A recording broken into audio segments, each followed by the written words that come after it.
You're listening to WCTN. May we make a suggestion? Take your phone off the hook. Somebody might call during the next hour or so and interrupt your fun. Getting $10 million. Bigger guests, bigger audio.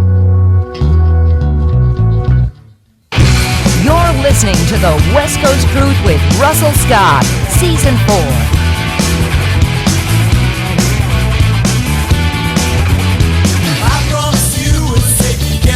By aeroplanes, by boats, and tanks, and bombs and guns. Well, it don't work too well, but you're too busy to complain. That's just the way it's always done.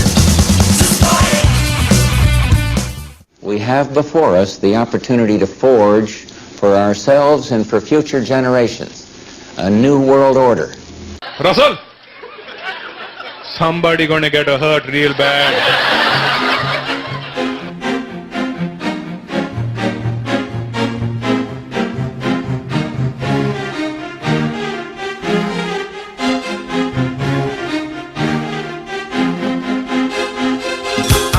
Tonight's program, author and economist, William Engdahl.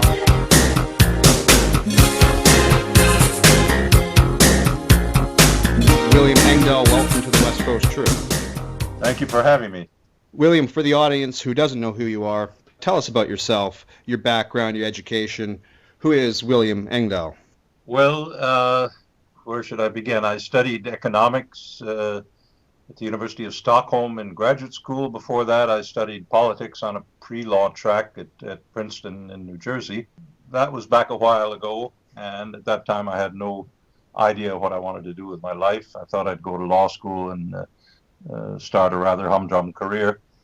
One thing led to the other during the turmoil that was going on across the country in the Vietnam War.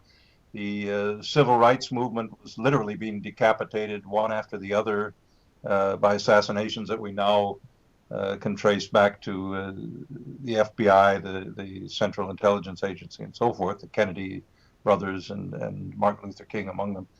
And I, as a young recent graduate, was really at a loss to find my bearings in that climate, and decided to leave the country for a couple of years.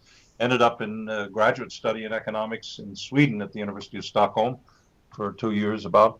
And that kind of gave me a window on the world through different eyes, if you will. And since that time, I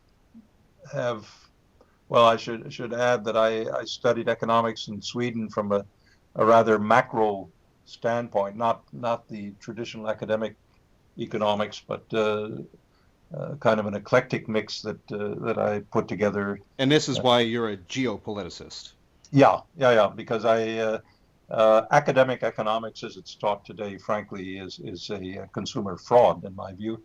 Whether it's Keynesian or Milton Friedman, free market economics, both of them are just suited to fit the menu that's most appropriate for the handful of power brokers who try to control the economy.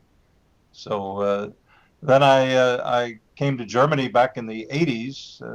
I was working as a freelance journalist and writing for several publications. Had a chance to base myself here. At the time, crack cocaine was sweeping New York City, and it was on the verge to give me a nervous breakdown, all the stress and murders on the streets in front of my eyes. So I decided to come to Europe, and I've been here, settled ever since. And it's actually a very good vantage point to look at what's going on in the U.S. because you can see it outside the goldfish bowl. A lot of American friends of mine really have the disadvantage that they sit inside the goldfish bowl and can't quite look at it from afar and get a better perspective. So I've been working as an economist, as a geopolitical or political risk consultant for various financial institutions or universities and so forth. My books have been published, 5 of them now, in something like 11 foreign languages, from English, Chinese, Korean, Japanese, French, German, of course, where I'm based in the Frankfurt area, as well as Croatian, Slovenian, several other languages, Russian and Chinese I mentioned earlier. And I travel to these countries quite regularly to give talks, presentations to various think tanks or university groups. And that really gives me the richness of what I write about. Well, So, what separates you from the average economist? I don't know if the word radical is correct for you, but your views are not typical. that's certainly true. And at first I couldn't understand why people wrote to me about my books or my articles and said just that. I said, well, I'm not doing anything unusual. I think what is unusual is that I take an historical view of any problem that I look at in today's world, and I take a geopolitical view, but that word is grossly misused by people who often, I think, have no idea what the word originated from. It comes from a British geographer, Halford Mackinder, who in 1904 wrote the Geographical Pivot of History, defining the British idea of geopolitics, namely that geography can have a defining role in shaping a nation's political and economic future. Just ask Saudi Arabia. Just ask Saudi Arabia. Yeah, that's one example. Well, the whole world is filled with examples. But for Mackinder's world, it was the heartland, which was the Russian Empire of the Tsars in 1904, and Eurasia, basically. And what I have looked at is what powers are dominating the geopolitical world, period. And in my first book, A Century of War, Oil Politics, Anglo-American Oil Politics, and the New World Order, which was written in the early 90s, and it's been since edited and updated, but I look at the origin of the use of oil by first British elites, Royal Dutch Shell and British Petroleum, which was first called Anglo-Persian, and I studied the projection of power by the British Empire and how that worked. The City of London, control over oil to fuel the Royal Navy before World War One, and give it a decisive advantage over coal-fired ships of the German Navy and other navies. Then the shift of that power between, well, actually, I look historically at World War One and World War Two as one geopolitical titanic or tectonic shift of power from London to New York to Wall Street, essentially, and the gods of money there who took over after 1945. It was no contest. The Churchill and the British elites simply threw in the towel and said, okay, for the first time in modern British history, we make an alliance with the stronger of two opponents against the weaker. That was Germany during World War II. So that kind of shapes, I suppose, that shapes my analysis, and I look at things with that kind of eye and with an historical eye, which I find essential. I find it impossible to write anything about virtually anything that happens in today's world without understanding where it came from, what's the animal you're looking at, what are its feeding habits, where was it born, what was it born out of, and so forth. And that's as true in the animal kingdom as it is in the world of politics. So you've been doing this for almost 40 years, William. Were your views pretty much the same then as they are now, or has there been an arc? Have things changed? Was there a moment in time, a lot of people will use 9/11, for example. Yeah, well, 9/11, my views have shifted over the years on given issues, but I suppose in my writings, someone asked me about this a while back, and I thought about it a little bit. And I suppose my writings all reflect one central theme, and that is study of power in the world today, but the misuse of power by powerful elite circles or establishment circles. And, the most powerful is, of course, today the establishment of the United States, and the misuse of power in the world today is very, very strongly on their table as these elites from Wall Street and elsewhere try to create what the Pentagon calls full spectrum dominance, domination of pretty much everything and everyone, which I think is a colossal mistake. You're making allusions to the elite. You mentioned New World Order. I'll ask everyone who comes on this program what that means. Who are, or what is, the New World Order? And who are the elites? Well, I've kind of looked at this through different prisms. The prism of oil, control of oil, the Anglo-American Oil Control in Century of War, my first book. I look at it through the control of food, the seeds of destruction, the hidden agenda of genetic manipulation, agribusiness, and so forth. I look at it through the pure projection of Pentagon power, raw military power in the full spectrum dominance, totalitarian democracy in the New World Order book. And I look at it through the control of money in the Gods of Money, totalitarian, Wall Street and the Death of the American Century. Now, my notion, it's not my notion, the New World Order was proclaimed by Father Bush, Pappy Bush, back in the early 90s at the collapse of the Soviet Union. He gave an address to Congress where he talked about, now today we're creating a new world order. And then he quickly backtracked from that because several people said, well, is this some kind of Freemasonic plot you're talking about, Mr. President? So he dropped it rather quickly. When I talk about New World Order, I talk about it in their reference terms. David Rockefeller, in his autobiography, said, I've been accused of promoting a New World Order. And if that's the case, I stand guilty as charged because I'm for a New World Order, a one world government.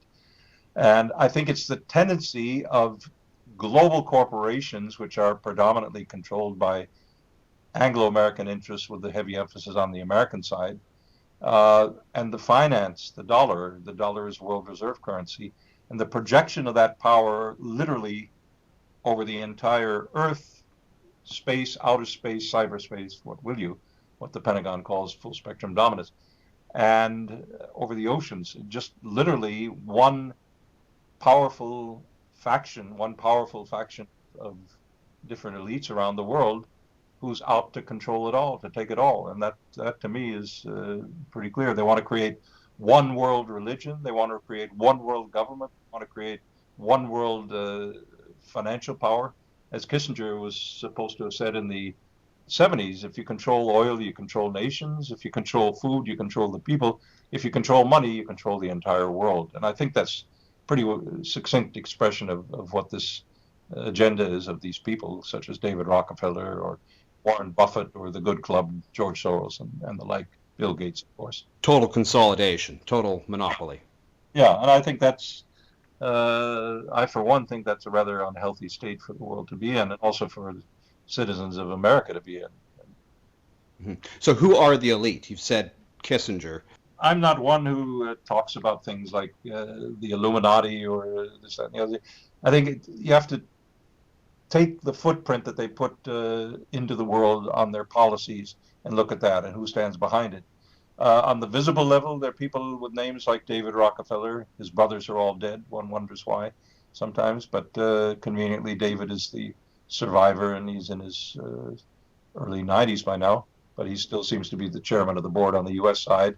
There are names, as I mentioned earlier, the Billionaires Club around Warren Buffett of Berkshire Hathaway, Bill Gates of Microsoft, the good friend of David Rockefeller, both, and also George Soros.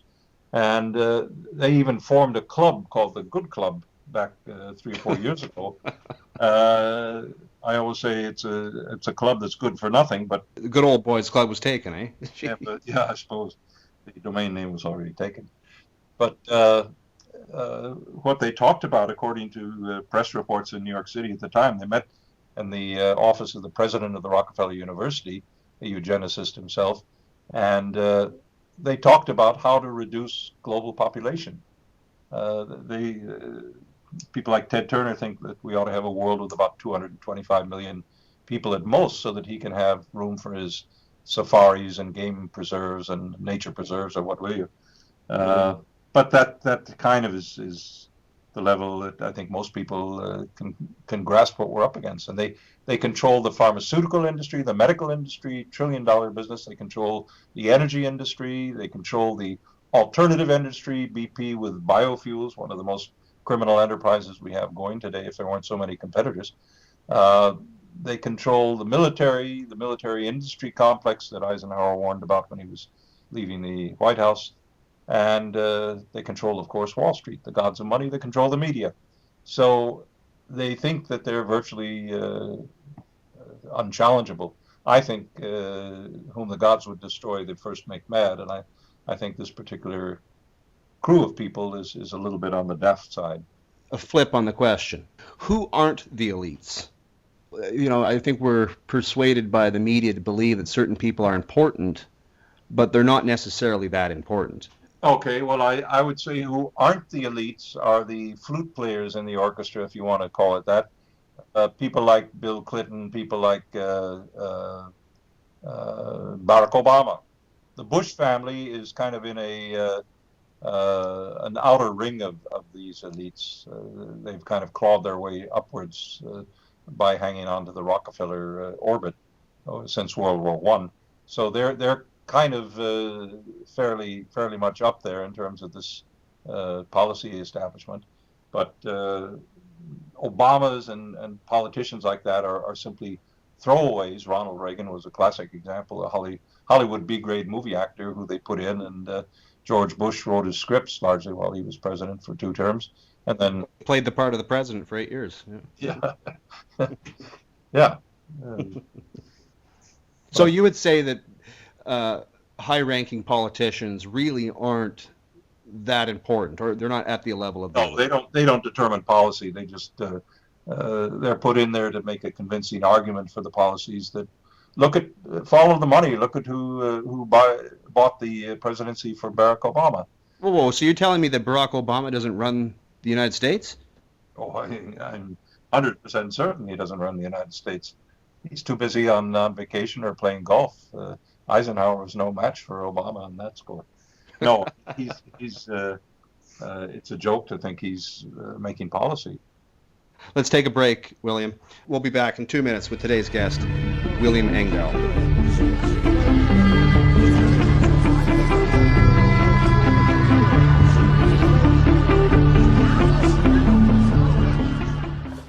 Hi. I can save you 15% today if you open up a charge card account with us. Identity thieves never stop coming up with ways to steal from you. They can open up an account in your name and go on a serious spending spree. Do you have cufflinks?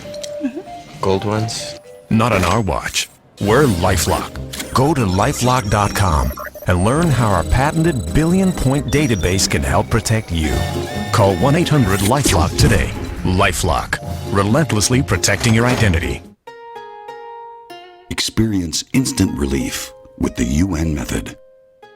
The UN method is an innovative hands-off energetic technique that blends ancient Chinese temple healing and quantum biophysics with Western alternative modalities. Learn how to access the creative solutions provided by your intuition. For more information on upcoming classes, call Colette Stefan at 1306-584-9135 or visit www.crystallinevision.com. Are you getting calls outside your service area? Are you driving too much? Do you want to own your own region? Take advantage of volume buying power? This is your opportunity to lock out the competition. Join gasfitter.ca and own your own region. Our system lets you work close to home, brings you the support of a network, and all the freedom a franchise has to offer. We've created a brand that everyone will have at top of mind when thinking about home heating. One source, one easy number, 1-888. We gas for you. Gasfitter.ca.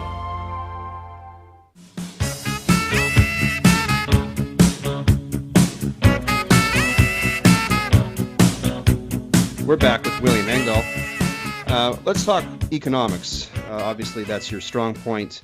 Let's talk about the state of economics in the U.S., first of all, and then we'll talk about Europe. Well, the state of the economy in the U.S. is, to call it catastrophic, is putting it mildly. Yes, excuse me, not the state of economics, the state of the economy. There's a difference. Excuse me. Yeah, the state of the economy is catastrophic. I wrote about this when the financial meltdown began in summer of 2007, and I said this is not going to be any ordinary post-war financial crisis or banking crisis. This is going to lead into a depression of a scale that will go beyond what we experienced in America during the Great Depression in the 1930s. That lasted from roughly 1929 until the onset of the Second World War. This one is going to be much worse because it's not only the collapse of housing values, which after the dot-com bubble was burst by Alan Greenspan in 2000, 2001, the Fed turned to build up this housing bubble in a big fashion with the securitized mortgages and all the swindle that went around that, liar's loans and the whole shebang.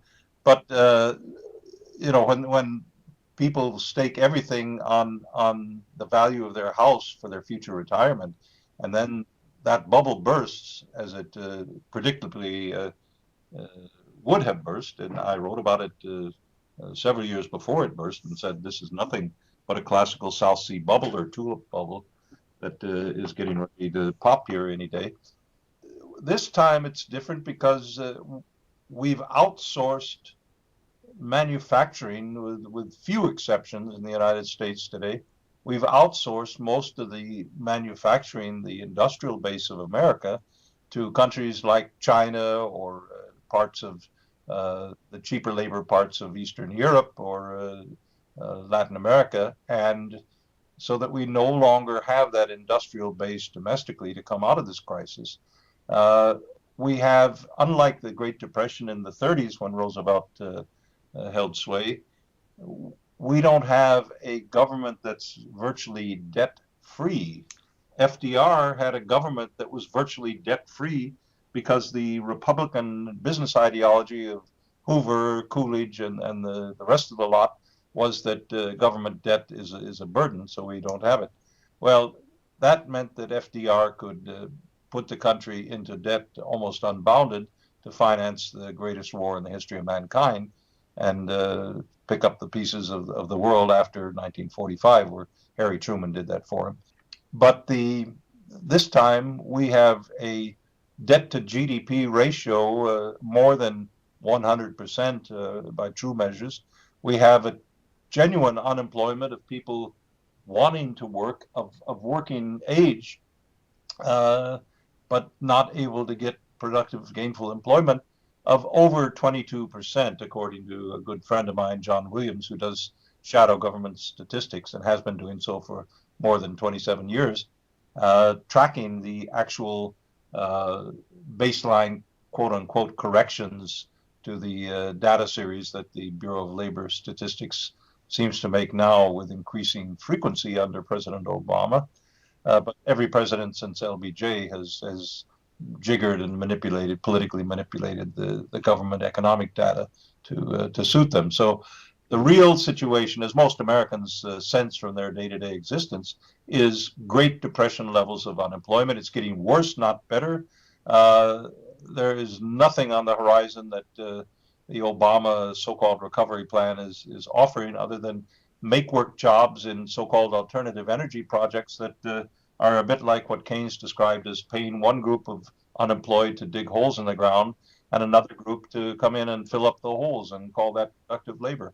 We have a $2 trillion deficit of infrastructure, highways, water, fresh water supplies for our urban centers. The electricity grid is in sad need of repair and modernization, all of these things. And that's just sitting there while Obama talks about building windmills. Well, this is a little bit like Don Quixote economics in my book.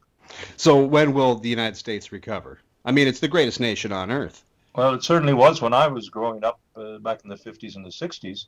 There was no question about that. It had the strongest industrial base. It had a skilled workforce that was world class. Now we've managed through changes in our education system to dumb down our youth so that they're barely literate. Things like spell correct on Microsoft computers or SMS text messages that that kids get into and virtually as an addiction nowadays, has eliminated the ability to spell the King's English or the Queen's English. So we're educating a group of illiterates, even with university education, who can barely spell correctly. I see it all the time on the internet with articles from supposedly learned people.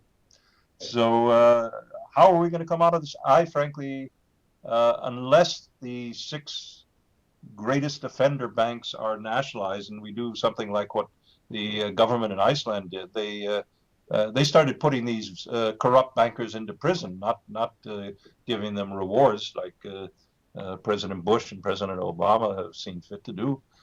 Some of these people should be sitting in jail for criminal misconduct on the financial side, fraud, deception, cover up, lying to the government, lying to the public, whatever. And until we take those 6 banks that are spreading the financial cancer to the entire economy and draw a ring fence around them, nationalize them. Yes, nationalize them. That's not socialism. That's capitalism playing by the rules.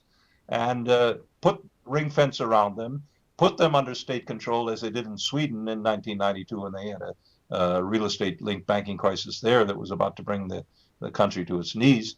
And within 6 years, the government takes the toxic assets, and instead of keeping the same worthless debt afloat at an ever non-ending cost to the taxpayer, which is what we're doing now, put an end to that process.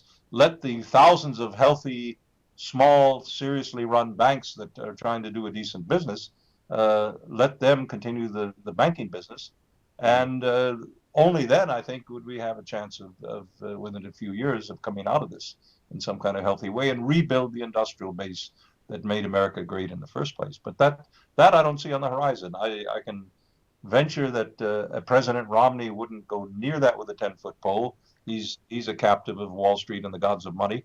And certainly Obama has proven that the fiddlers who named the tune for his presidency are people like Tim Geithner, who came from the New York Federal Reserve and is a handmaiden of Wall Street gods of money.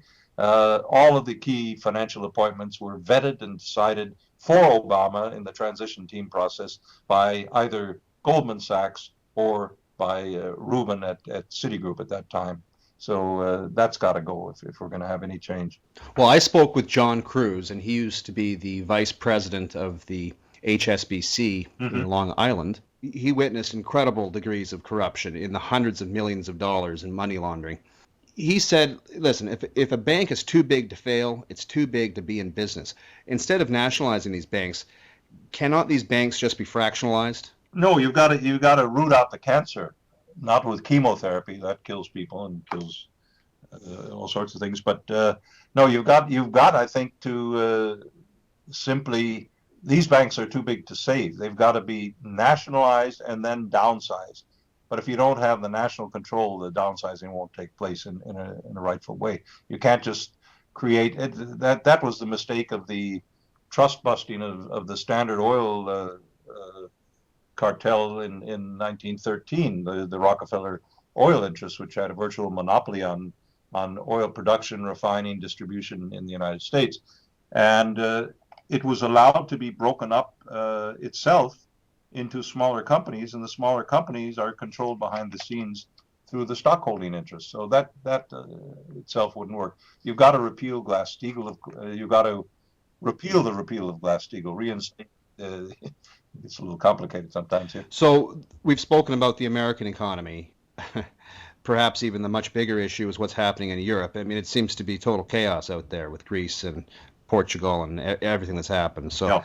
What's happening in the Eurozone in Europe? Well, let's go back to the eruption of the Greek crisis in 2009, just after the election of Papandreou and the PASOK socialists. Then suddenly this huge hidden public debt of Greece, of the Greek government, was discovered, quote unquote, and the hedge funds, Soros's fund and a handful of others, began shorting the euro because they said the whole thing is going to come unwound. Well, in effect, they made that a self-fulfilling prophecy by their actions. But what's really going on here is that crisis conveniently erupted at a time when the dollar was facing a free fall. The Chinese government was talking openly about abandoning the dollar in late 2009 because of the excessive debt creation to finance the bank bailouts that Paulson was doing at the time. Then, or no, but in 2009 it was, it was Geithner and Obama. But so the Greek crisis really was the opening shot in a full-scale financial warfare between the dollar zone and the eurozone as to which would become the world reserve currency. And what they did was pick the Achilles heel in the euro construct, and that was namely that you have a single currency over several nations, but you do not have a single fiscal policy, single taxation policy to back that, as you do with the dollar in the U.S. So and geopolitics plays into this as well. Geopolitics plays into it absolutely, because the euro was on its way to literally threaten the reserve currency role of the dollar, because it was the only currency zone with enough industrial base, enough export power behind it, enough reserve surplus behind it to challenge the dollar. And it was in many ways much healthier, because in Europe, unlike in the United States, they haven't outsourced the industrial production. They still produce things over here in Europe, especially in Germany. In France and Italy and other countries, Holland and so forth, they still produce things. Sweden, although they're not in the Eurozone. So this was an attempt to not to destroy the euro, but to weaken it mortally so that it would not pose a threat to the dollar. At first, Angela Merkel and the people advising her in Germany, because that's the largest industrial power in Euroland, the largest financial power, they really didn't get it. It took them some time to figure out this was war. And what they still don't have a fine-tuned feeling for is the way the interface, the corporativist interface between Wall Street, private financial interests of the so-called gods of money, the 6 giant banks that are too big to save, between Wall Street, between the U.S. Treasury, and the Federal Reserve, how that interface works. But and of course the rating agencies that they also control. Warren Buffett is a major stockholder in one of the 3 or the big 2 rating agencies. So the rating agencies play a political role. The Fed plays a political role. Bernanke made statements when the Greek crisis was at a point where it could have been managed at a much lower cost. Now the interest rates in Greek debt today went up to 22% because of fears of the collapse of the austerity agreements with the new elections, and the fact that Greece might leave the Eurozone. So this is an ongoing thing, because they planted the bomb. It was Goldman Sachs that convinced the earlier conservative Greek government before in 2002, when Greece was wanting to get into the Eurozone to lower its interest rates and take all the benefits. They convinced the government to take some exotic, customized derivative tricks that Goldman Sachs's whiz kids had dreamed up, and use that to fake their way into the euro.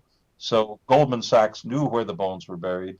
They knew exactly how to detonate this thing, and I think this is very much what's going on. How it will resolve, it's very hard to say at this point. I think it's going to be a rocky ride. There's an iron-hard determination among European elites that the euro will not go under. It's just too much at stake for French banks, for Italian banks, for the entire, certainly German banks to a large degree.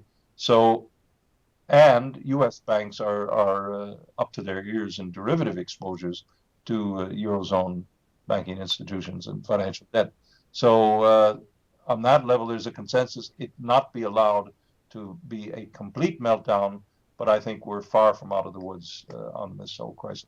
I expect Greece to be out of the euro before year end. Really? Yeah. And back to the drachma. Drachma.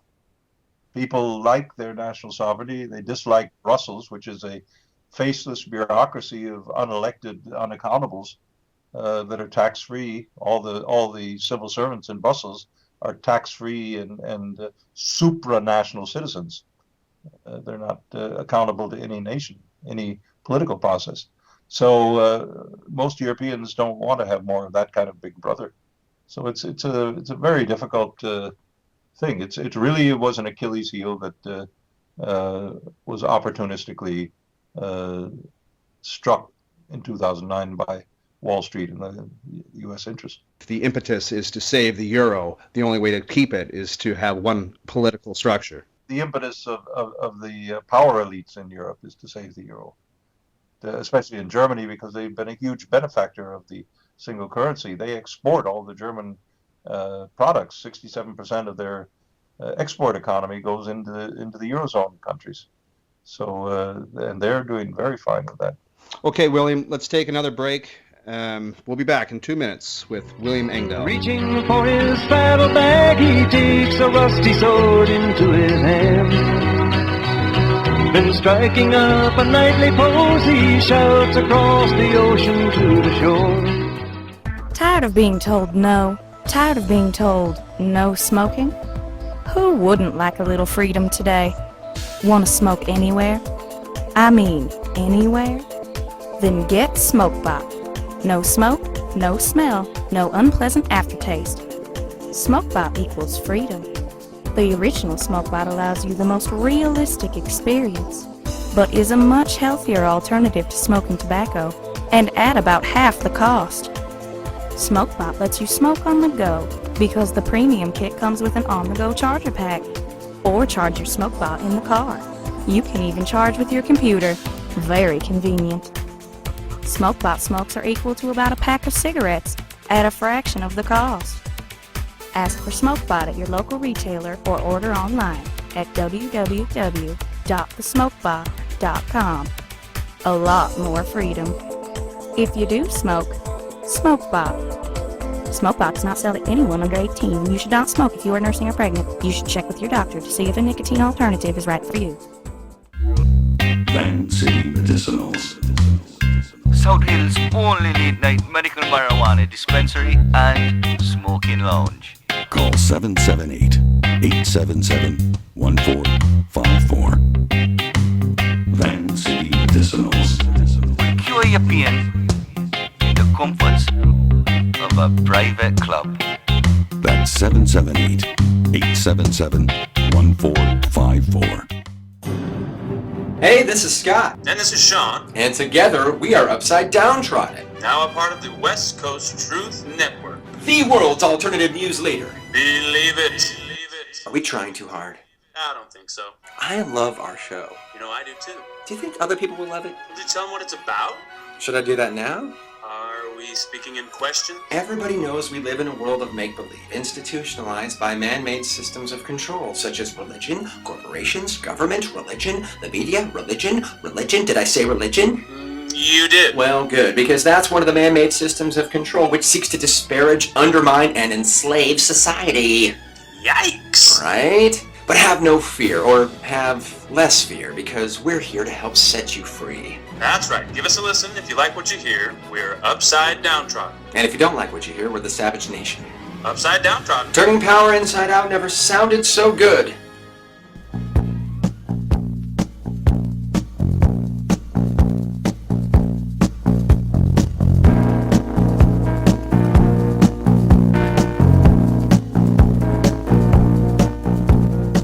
We're back with William Engdahl. You've written a book, Full Spectrum Dominance, and it's about the Pentagon and 9/11 Al-Qaeda. Break all of this down for us. What is full spectrum dominance? Well, it's a Pentagonese term. It means domination or control, being the dominant power, to control the land spaces of the globe, the oceans, the waterways, to control the airspace, to control outer space, and to control cyberspace, essentially. So pretty much it's an agenda to control any and everything and any and everyone on this planet and in outer space. After the end of the Cold War, I go through this in the book, and that's why I call it full spectrum dominance, totalitarian democracy in the New World Order. At the end of the Cold War, the Pentagon consensus, or the consensus of the powers that be on the United States side, was this was a golden opportunity to create full spectrum dominance, to create the empire that eluded Alexander the Great, a single world empire, if you will, even though the term is distasteful to most Americans. That's the reality of what these people think. And they didn't stop the Cold War for one heartbeat. They escalated. They rolled NATO, instead of dissolving NATO. I mean, why in God's heaven do we need something called the North Atlantic Treaty Organization in 2012, some 20 years after the dissolution of the Warsaw Pact and the Soviet Union? There's no satisfactory answer I have, except it's part of full spectrum dominance. And the extension of the Pentagon power to Africa through the creation of a dedicated corps called the Africa Command, AFRICOM, back in 2008 under Bush. And they're now running these operations in Libya and elsewhere in Africa, Tunisia, and so forth. So this is a global attempt to bring what the Pentagon calls rogue nations. Rogue nations are Russia under Putin especially. That's one reason they're so unhappy with Putin back in the saddle. Rogue nations are Iran, because Iran, for some stubborn reason, refuses to sing the song that is written by the Washington Chorus director. And whether it's Obama or Bush, it doesn't matter. The song is the same. And Iran doesn't exactly find that pleasant music. So now increasingly China is on the rogue side, or being painted on the rogue side, because they're sticking up increasingly for Chinese national interests and not playing this globalist game as they seem to be playing up until about the Beijing Olympics in 2008, when I think a lot of Chinese realized what the true face of U.S. foreign policy and Pentagon policy was toward China. So the full spectrum dominance among the methods that I go into in detail in the book are the soft revolutions, or the color revolutions, or the Twitter revolutions, as some call them today, where human rights NGOs have become weaponized as a weapon of warfare. Sorry, what's an NGO? Non-governmental organization. These are organizations certified. They often get tax-free status. The National Endowment for Democracy is one of the most notorious. It was created by the U.S. Congress under the Reagan era to do, literally, its creator gave an interview in the Washington Post where he said, we were created to do what the CIA 25 years ago did covertly. We're doing as an NGO. So you can connect the dots yourself as to who determines the policy of the National Endowment for Democracy. But they're active in every country where the Pentagon and the State Department want to have regime change, because they're not singing to the right chorus. So whether it's Egypt, because Mubarak was a thorn in the side of U.S. Middle East policy, he wasn't at all friendly to the idea of a shooting war against Iran. He wasn't at all happy about the shooting war against Iraq. He was no friend of Saddam, but he certainly didn't support the U.S. War against Iraq because it was destabilizing to the entire Middle East region. So these color revolutions, or these human rights NGO operations to paint someone as the new Adolf Hitler, whether it be Milosevic in Yugoslavia or former Yugoslavia, whether it be Gaddafi in Libya, they have created such a propaganda machine, and of course they rope in some Hollywood actors like George Clooney or Angelina Jolie to give it a little sexy pizzazz. And of course now you've got Assad. They're attempting to use him now. Yeah, well, it's the same template. It's the I was in Turkey, in Istanbul recently for presentation of a new book, for the Gods of Money book, actually, in Turkish. And while I was there, I had a chance to talk at length to a very senior Turkish journalist who speaks fluent Arabic as well as Turkish. And he had just come back from a month-long tour by bus of Syria, every corner of the country. And Syria, of course, borders Turkey. Yeah. And he told me some interesting things. He said he interviewed virtually everybody, from ordinary citizens to government ministers and military people and so forth. He was present at a point where several quote-unquote opposition fighters had been captured by the Syrian army, and he listened with his own ears as one of the captives said to the Syrian army officer, "Hey, why are you talking Arabic with each other? Why?" And he answered back, "Well, of course we're talking Arabic. We're Syrian. That's our language." He said, "Why aren't you talking Hebrew? Aren't you Israeli?" So they had been recruited and trained in Turkey, given a fistful of dollars and a Kalashnikov rifle, and told to go in there and shoot up these people in uniforms because they're the Israeli Defense Fund. They thought they were doing the work of Allah, killing the infidel Israelis. So Wow. This is what's going on. This is NATO. This is the United States. So the Arab Spring. This is one of these color revolutions. This is orchestrated. Completely from beginning to end. It was an outfit in Belgrade in Serbia called Canvas. It used to be called Otpor. They ran the color revolution back against Milosevic around the turn of the century. And that was the first successful run of this thing. It was developed by RAND Corporation, by something in Boston called the Albert Einstein Institution. It has nothing to do with the scientists. Gene Sharp, the founder, thought it was an impressive sounding name. As he put it in his own words, they developed the handbook for nonviolence as a weapon of warfare. And all of these Twitter protests in Tahrir Square in Egypt, in Cairo, were coordinated. The activists were brought to the United States, trained, brought in many cases to Belgrade in Yugoslavia, trained, and then sent back to be the coordinators of these demonstrations. And they're done with very sophisticated satellite electronics through the CIA and other intelligence agencies. But the whole thing is fake.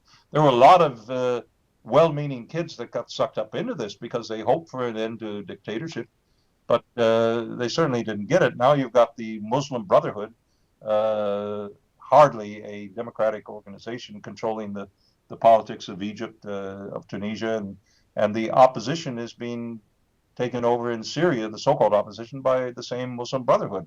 They're connected closely to the CIA and British MI6 intelligence. They're a Freemasonic-like secret society that means absolutely the opposite of democracy. So this thing is a farce and a fraud, but it's a State Department farce and a fraud, and that makes it good in the eyes of the U.S. media, I suppose. The entire Western world is being lied to through the It's media. not the first time. It's not the first time. But Well, that doesn't make it feel any better. Is Al-Qaeda Al-Qaeda? Well- How far does this go, William? I think it goes pretty far. I don't think Al-Qaeda, Peter Charles Latour, a very, very senior and highly respected French-German journalist who spent years in Afghanistan as a journalist on the scene, posited on German television that he didn't think Al-Qaeda existed outside of Langley, Virginia. The evidence is from the late Benazir Bhutto on BBC interview with Robert Frost that the man named Osama bin Laden died or was shot sometime after 2001 September. Well, I think she speculated that. She didn't say that as No. She got this from Pakistani intelligence. Okay. And other sources, intelligence sources that I've gotten information from, say that he died of this kidney problem that he had somewhere in the caves of Tora Bora right around the time of 9/11 business. But to believe that 19 Arabs with box cutter knives are going to hijack 4 commercial airlines, deviate them severely from their routes, and penetrate the airspace of probably the most secure fortress on the face of the earth, the Pentagon, and not have a NORAD interceptor jet scramble into the air for the first 93 minutes, not only is beyond belief, the probability of that, according to one NATO Air Force colonel that I asked, is less than zero. So people have to figure it out themselves. But it certainly didn't take the Bush administration more than half a heartbeat to declare a war on terror and shift the battlefield quickly from Afghanistan to Iraq, which had nothing to do with Osama bin Laden.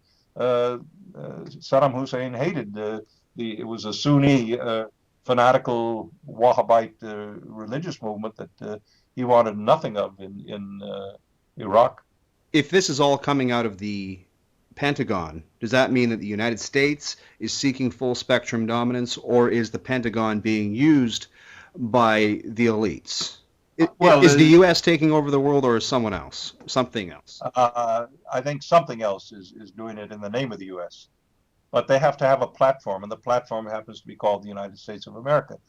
Conveniently, there's no constitutional Bill of Rights anymore since late last year when President Obama signed the National Defense Authorization Act, which allowed detention without charges, formal charges, and without legal rights of representation of people suspected to be quote-unquote terrorists, a Guantanamo type of detention for American citizens. This is one of the most fundamental pillars of the Bill of Rights of the American Constitution. There was nary a peep in the mainstream media about the constitutional implications of this or other things that have been done since 9/11. Jefferson is supposed to have said, one of my favorite quotes, a democracy is a system of government where the government fears the people. A tyranny is a system where the people fear the government. And I'm afraid we're going very, very fast over the last decade toward the latter. Let's take our final break, William, and we'll talk about your latest book, Gods of Money. So we'll be back in 2 minutes with William Engdahl.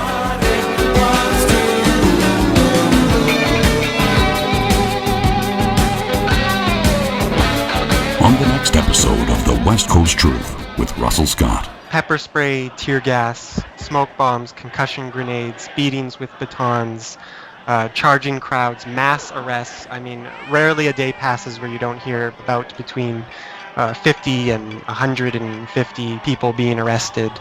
There have been over 2,000 arrests so far since the strike began, which is more than during the FLQ crisis, in which martial law was actually declared. The West Coast Truth with Russell Scott. Season 4. World Banking, World Fraud. A must-read for anyone with a bank account. From a struggling young life as an orphan to a corporate nightmare of fraud, John Cruz, in his new book, describes his exceptional rise in the banking world and documents the systematic fraud and money laundering he uncovers while inside. What is really done with your identity? World Banking, World Fraud. Available now at Amazon.com. Learn the truth. It's official. Green Construction has the lowest installation price on flooring in the Greater Vancouver area. Transform your home or office from only $1 per square foot.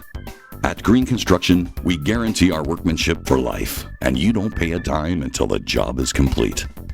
Call 604-345-7626. That's 604-345-7626. Green Construction. Going green has never been easier.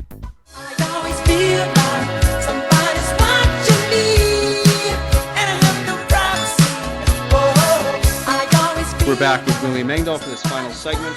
Great show, William. I appreciate your time today. Well, I'm happy to be here. You enjoying yourself? Oh, yeah. An easy person to talk with. Well, thank you. I suppose that's good, considering I'm a talk show host.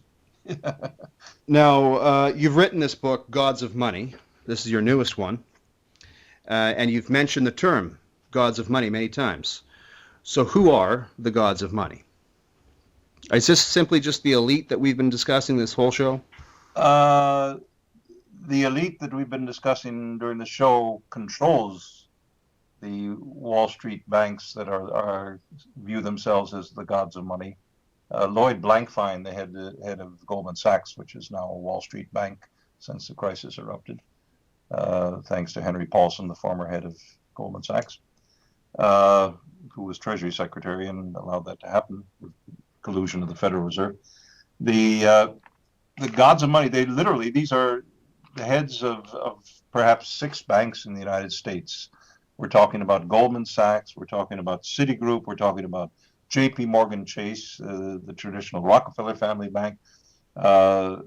We're talking about the Bank of America and perhaps 1 or 2 others.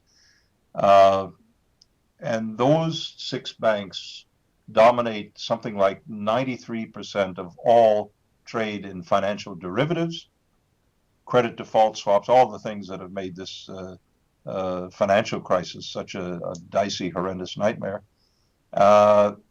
And they have literally, through deregulation, decontrol, removal of government restrictions, such as the Glass-Steagall Act of the 1930s that separated investment banking from commercial banking. That was done under Alan Greenspan's watch. He was a great fan of not only Ayn Rand, but free market banking. I think the statement of Paul Volcker, the former head of the Federal Reserve and a close friend of the Rockefeller family, in fact, he administers their family trust, or did up until recently. Paul Volcker once said, when he was giving an interview during the crisis, I think in 2009, banking, the innovation, financial innovations, well, over the last 20 years, I can only think of one, or 30 years, I can only think of one financial innovation that's created anything positive, and that's the automatic teller machine. All the other has been predictably destructive. Because you give banks the power to create money by putting paper entries on their books, and the leverage to multiply that money by from their assets by something like 11 to 1, and then off-balance sheet derivatives shenanigans to manipulate that and leverage that even more. You have banks that have the size in asset base over $1 trillion, the size of larger than most gross national products of most countries in the world. And to have that much power concentrated into 6 banks. And the book I go through, it's really kind of a geopolitical history of the rise of this Wall Street power from the Civil War, or the creation of the first Bank of the United States, which was actually not a bank of the United States. It was a bank sanctioned by Congress, whose stockholders were private interests, including the most powerful banking family at the time, the Rothschilds in London. So, but traces the evolution of this financial power and its attempt to, like an octopus, attempt of this money trust to just strangulate the entire real economy of the country, and then after World War II, more and more of the world. So it's a fascinating history. It's a frightening history, but it's a history that Americans need to be aware of. What's been done to their own country. It didn't come out of the blue. It's been going inch by inch. The saving and loan crisis of the 1980s, that was a major step toward this consolidation by the gods of money in Wall Street against the S&Ls, who were separately regulated banks before the crisis. And it's, the removal of all these controls on banking abuse that were put into place during the Great Depression in the 30s. Now the Rockefellers and others lobbied for years and finally got their way, and look at what we get in return. Corruption, criminal fraud, abuse, of course. What do you think the motive is behind the gods of money? I think it's power as an obsession, as a narcotic. I think it's utterly irrational. You can't explain it by, there are accounts by former insiders of Morgan Stanley and other Wall Street firms. One of my favorite is called Fiasco, by a man who's now a law professor. But there was such an ego competition between CEOs of these Wall Street banks as to who had the bigger salary. I won't tell you what Freudian connotations are called to mind with that, but I think the question of power is an obsession with these people. They get, beyond so many $1 million. How many cars can you have in your garage? How many Lamborghinis and Maseratis and so forth? It's a form of sickness.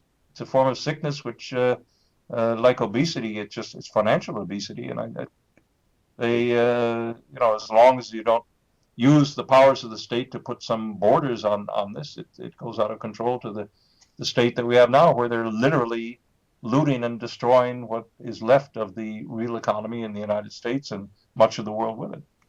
But all of this will change because of this Warren Buffett rule, right? Finally, the elite, the 1%, will be paying their way, will be paying their due. Oh, you think so? I don't. I don't think so. I'm just leading it. No, I mean, there are so many tax loopholes that they won't be paying a pittance of what they're stealing from the public. And Warren Buffett himself? Oh, he's no fool. That's right. So he's not giving the money away. No. It's like the Rockefeller family creating the Rockefeller Foundation. Right. At the time when the income tax law was passed as an amendment to the Constitution in 1913. Well, the Rockefellers don't pay any income tax. They don't pay any tax at all on their interest. And they don't really have all that much money either. Oh, they're paupers, really, aren't they?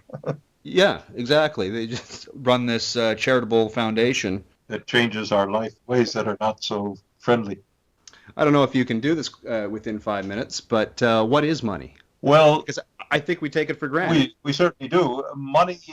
The money system that we have today is since August 1971, when Nixon unilaterally took the dollar off the gold exchange standard set up in Bretton Woods and told the rest of the world, go stuff it. If you don't like that, we're going to floating exchange fiat money created at will.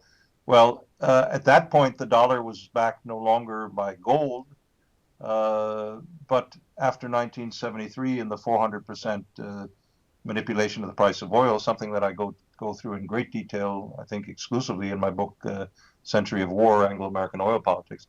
The 1973 oil shock was engineered by Henry Kissinger and the big oil companies to essentially to save the dollar back then.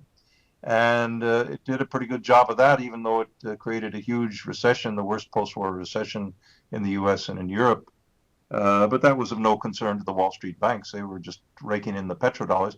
So after 73, the dollar was supported by petrodollars, by oil flows that were denominated only in dollars by demand of the U.S. Treasury to Saudi Arabia in return for jets and other weapons of military equipment, hardware that the U.S. Sold to the Saudis for a pretty price. Then it changed. It went through different phases over time, but today the situation is such that the only thing holding up the dollar, it's no longer solely a petrodollar currency, is literally Abrams tanks and F-16 fighter jets, because the military might of the Pentagon is the only thing keeping this thing from unraveling, the dollar going into free fall. So what is money? It's a promise to pay. It's the money system, or the modern banking system, is a fractional reserve banking system that was first inaugurated by some greedy bankers in the Bank of Amsterdam in the 17th century, before the Bank of Amsterdam went predictably bust or bankrupt itself. They had gold from traders, from merchants, and they had 100% reserve banking. That is, every dollar that they, or every Dutch florin that they lent out, they had a Dutch florin worth of gold in their vaults. And they decided, well, nobody ever calls for all the gold at the same time. It's at most, only 10%, that even in a crisis where there's a failure of ships lost at sea bringing spices from the Orient. So maybe we can lend out a very conservative portion of this and make even more money. So they did that, and it's like the farmer who fed his horse on 100% grain mix and then started mixing it with 10% sawdust to save a little money on grain. Well, it's great until the horse died, or till the Bank of Amsterdam went bankrupt, because they increased the fraction lent out against the reserves held, to the point it was over 50%, and then there was a run on gold. So it's essentially a Ponzi scheme. It's a Ponzi scheme. Modern banking is a confidence game based on confidence. Once you destroy that confidence, like you had in Germany after World War I, the hyperinflation, it takes a dramatic measure to bring confidence back into the system. So that confidence game is coming unraveled since 2007 globally, especially in the dollar. The only thing holding up the dollar, as I say, are Abrams tanks and F-16s. You're having Arab Spring revolutions to try to set the stage for Wall Street to take control of the sovereign wealth funds of some of these Arab nations that they don't get control. But it's really, it's doomed in one way or another. That's why I call it the death of the American century. It's not the death of the dollar, far from it, but it's a death of this system which the gods of money, the Wall Street few, were able to control through the dollar as reserve currency in the post-war system. That era is over. What will replace it is an open question. Okay, William, listen, you're doing a speaking event in Ireland, in Dublin, I believe. Financial Terrorism Exposed. John Perkins will be there, yourself, many others. Tell me about this event. Well, it's a tour, really, going from Dublin, May 27th, to Manchester in England, 2nd of June, and London on the 3rd. And the idea is, I mean, these are two of the countries of Europe that have been hit the worst by this financial Ponzi scheme of Wall Street over the last 4 or 5 years. And Ireland is virtually under a banker's dictatorship today. And Britain, more or less the same thing with the Cameron government being a City of London controlled operation. So the idea is to give people an idea of what's destroying their income and their stability, and seeing if they can't get a little bit more concerned and less passive. And how do people get tickets to this event? Well, they can go onto my website is the quickest way. They can buy premium tickets. It's www.engdahl, ENGDAHL, oil geopolitics, OILGEOPOLITICS.net, or just Google William Engdahl and you'll come to my website fairly quickly. And it's right at the start of the homepage on the website. Okay, and we'll place a link from westcoasttruth.com to your website as well, so people can get to it easily. Name your books and the best place for people to purchase them. Okay, the books are as follows: A Century of War, Anglo-American Oil Politics, goes through the history of using oil as a control mechanism, going from before World War I actually to the Iraq War of today. The second one is Seeds of Destruction, the hidden agenda of genetic manipulation, about the evolution with Rockefeller money again of the agribusiness conglomerates that control the world food chain. The third is Full Spectrum Dominance, Totalitarian Democracy in the New World Order, going through the Pentagon and State Department use of human rights, the weaponization of human rights NGOs to create regime change. And then the most recent one is Gods of Money, Wall Street, and the Death of the American Century. All of them can be purchased through my website, through either CreateSpace, which is the publisher in the U.S. and Canada, or Amazon.com, or they can be purchased through major bookshops. They can be ordered through any major bookshop in U.S., Canada, or the U.K. People have a major decision to make in the States this year with the election of the new president, or the re-election. So should people vote Obama or Romney? Well, it's like...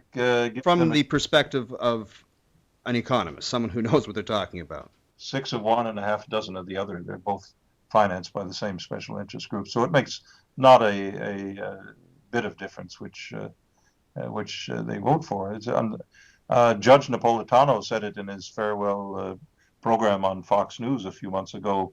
They're both controlled by the same elite. So if people get tired of the raw teeth-gritting, knuckle-dragging Bush-Cheney presidency, then we'll give them a little bit of Obama and change. But the only change is the name. Policies are exactly the same, even worse. So it's Obamny. Obamny, yes. That's a good term for it. William Engdahl, thank you so much for being on the program today. Thank you for having me. I enjoyed it tremendously. Awesome. Thank you so much, William, and thank you for being on the West Coast Truth.